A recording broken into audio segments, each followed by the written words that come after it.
Me too. Yeah, on my exactly. part. But do you think, what more can we do instead of, because mostly it's more than 60% of the content, it's all towards, it's leaning towards the men's game, be it basketball, be it even football. 80% of 80%, yes. How can that change, of course? I think it starts with what we've just done right now on air, admitting to our mistakes and taking up a role where we know now we can promote the women's game. It's sad even when I was in the newsroom how, you know, even the editor talks about, oh, you can even know what is happening in Division 1 when it comes to the men's game. But even the women, but the women, you don't know. You don't even know who's like the top scorer and all that. But I feel like at this point, and this is what I noticed why Europe are actually shining. It's not like they're better. They're not better. We are actually, when you look at actually the Kenyan even sports media scene, we're actually doing a pretty amazing job. We are actually good. But what I noticed why these other countries have an edge over us is how they coordinate with everything, with all the stakeholders and all the federations and all that. For me, right now, and that is why I'm saying the women's game can start with their own ways. Let's take, for example, the Women's Premier League. You understand? They have an access to each and every sports editor, whether it's through email, their phone number, and all that. Each and everything that happens, not just sending results. And Kenyans, we need to stop these things about Arsenal beat Man City, or, you know, we need to stop it, or Thika Queens, you know, we need to stop that. But, you know, for them, even as the federation, to send statistics, I think that would be very helpful to an editor. I know also reporters have to go on the ground and look for these things. But when you look at this new world in the digital age, everything is actually changing. True. Yes, and everything needs to, you know, as a federation, you step up and you say, who is the top goal scorer? What has she been doing? You know, all those statistics. Where was she training from? Like, we just don't know. We just know it's not about the goals, but even where she comes from. I know that story matters, you know. So when I even I'm going to the field and I'm going for my research, when I call the FKF and I know this specific, and you know, do not just have one communications manager. You can actually have two. One who does the whole federation and all that, and this other one who actually, because you want to invest in this women's game and you know Harambee Starlets, how good they are, and you want to market them, we just have that one person. You can actually give a call or email and they give you all this information about all these ladies in the country, in the Women's Premier League, in the national team, what they are doing. So it is actually a collective effort. It can't just be on the sports editors, but also for the sports editors. I feel like the more they press the federation has no choice but to provide all this information. The more the media goes out there to cover this game and put it on various platforms, which I will still insist on the digital age. I would want to see, you know, this Women Premier League games on the mainstream TV. But if it's impossible, let's at least, not that we just hear, oh, someone beat someone. No. Let us see it at least on our phones or something. We can pay, you know, 50 shillings to watch a match. I would gladly pay 50 shillings or 20 shillings. You can say 50 shillings for Poa in Nairobi, 20 shillings for Poa. Like you can come up with brilliant ideas. You understand, to market the game. But in the same breath, Shon, you talked about, let's say, there's more than just mentioning that the team won by this to this. And you realize that why it is so, let's say, easier to do, let's say, international football is the fact that there is that infrastructure, even when it comes to capturing statistics, even when it comes to record keeping. That's another thing, documentation, something that we were talking about on the show last week. Do you believe we have the proper infrastructure to even, you know, to even point out here in our leagues who made a certain number of interceptions in a certain match? And even if we do, infrastructure-wise, when it comes to statistics, we can actually have, let's say, a data bank going back, let's say, 10 years. Because in the EPL, in Serie A, in Ligue 1, in La Liga, Bundesliga, everywhere, you can actually, you have access to statistics from 20 years back.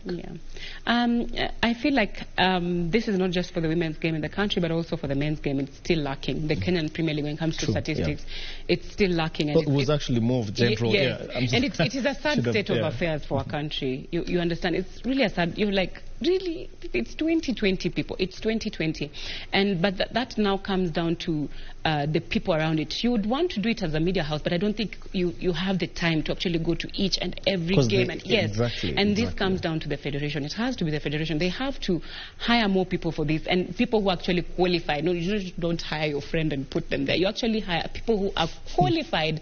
You know, people who are qualified to know, to create a database, to put all these things together. We need to be serious and stop hiring our friends. We need to be serious and stop hiring people who are not qualified. Hire people who are qualified, put them down. And you can actually, now this is where we can borrow a leaf. You can borrow a leaf from, you know, somewhere in Europe and say, how does this federation, and I know so many federations in Europe and people who have even reached out to me who want to work with people in Africa, but the first thing they're afraid of is the corruption part. Africans were corrupt. That just scares them away. And that is what we are supposed to work on. We're supposed to work on trusting each other. We're supposed to work with a good team, a team that will deliver.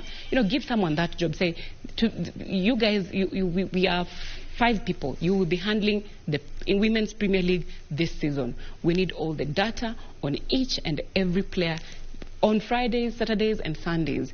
And that data will be available for all the local media outlets to easily access. Not that now you put the data and hide it in your offices, no. But we can actually go on our website and see this is actually happening. And the website is being updated after each and every second. So definitely I think for that, the federation needs more manpower.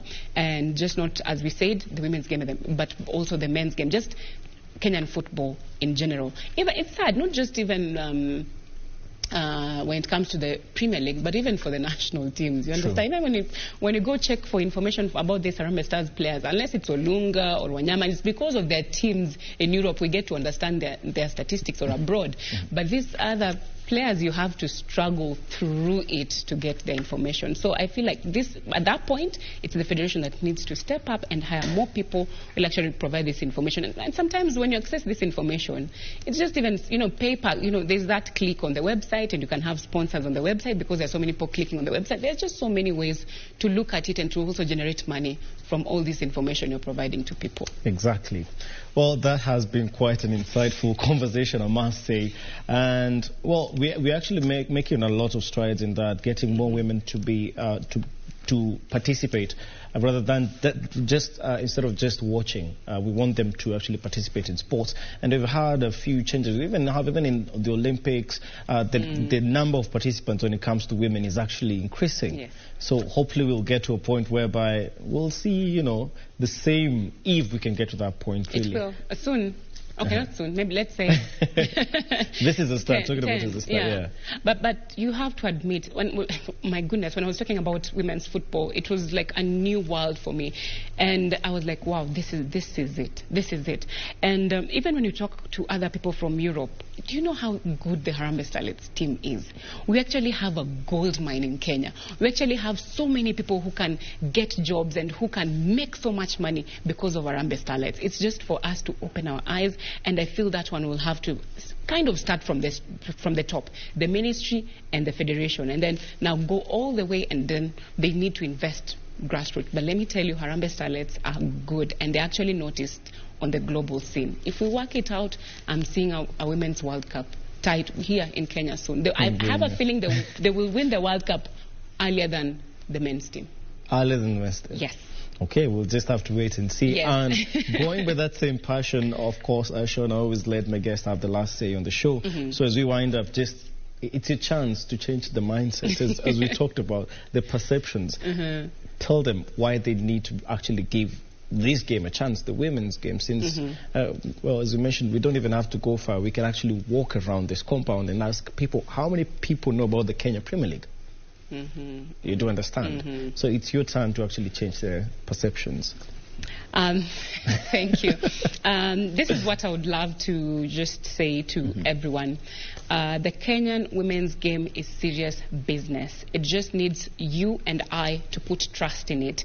It needs you and I to take a step. I, as Shon Osimbo, I took a step and I started talking about it. I started marketing it, and I decided I'm not going to market the Kenyan women's game just across Kenya, but across the world. All these connections that I got, I have to tell them about Harambee Starlets. I have WhatsApp, tell them about the Women's Premier League game, and most people are listening. Why? Because I realize the Kenyan scene is full of talent. The Harambee Starlets is one of the best teams, women's teams in the world, not just in Africa, in the world, and we need to do more for them. The moment they feel and receive our support, trust me, it won't take long, and this will benefit your daughters, your nieces, your friends, everyone involved. The same way we are cheering for Harambee Stars, let's cheer for Harambee Starlets. Do not be afraid to invest your coin, and do not be afraid to ask the right questions that will promote the game. And yes, I'll keep on talking about this, so you can check me on my social media platforms, on Facebook, Twitter, at Shon Osimbo, that is S-H-O-N, Osimbo.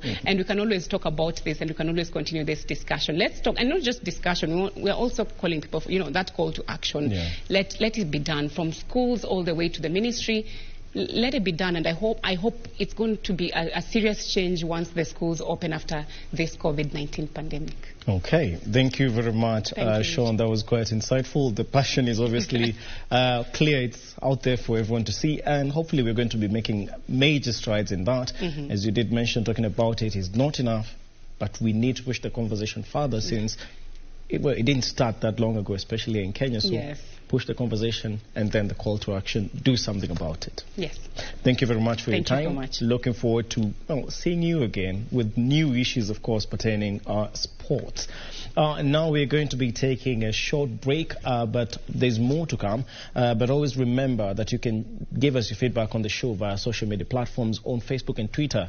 On Facebook, it's KBC Channel 1. That's our fan page. You can leave your comment there. And also on Twitter, you can tweet me at Richard, at Munga_Mbati, and you can tweet us at KBC Channel 1. See you shortly.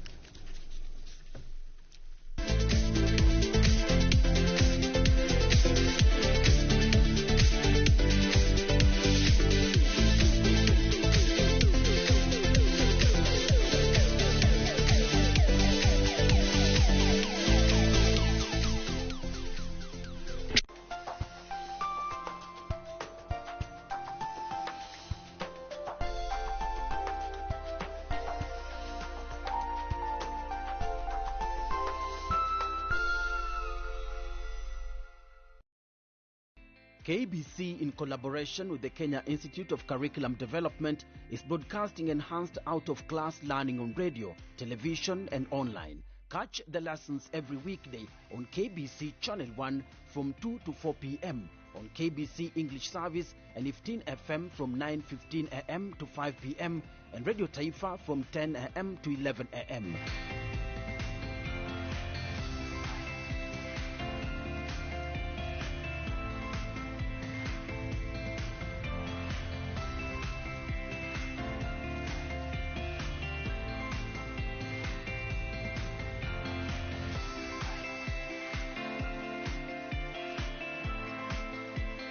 KBC English Service, Radio Taifa and 15 FM are also available countrywide on the free-to-air Signet digital TV platform, or log on to www.kbc.co.ke for live streaming, or download the KBC online app on Google Play Store. Kenya Broadcasting Corporation, ensuring learning no matter what.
Embakasi Utawala tuko locked. Ungem Utanyahururu Kasuku Massive. Jeshi ya Nyeri Coast Maua na Kura kwa locked mbaya. Kigumo Ward na ambao wote wako ndani ya KBC Channel 1. Akulaliki Wednesday bila the ref. Mbotela Auta Idara Kitengela. Kiambu County 33 Pipeline Meru anawakilisha. Rongai Maboksa pale go down. Karatina Auta Mlolongo wana enjoy show. Lare Sub County Auta Githurai 45. Lanet Barracks tuko ndani yake. Okongo Auta Carnation Maragwa Seti Nairobi.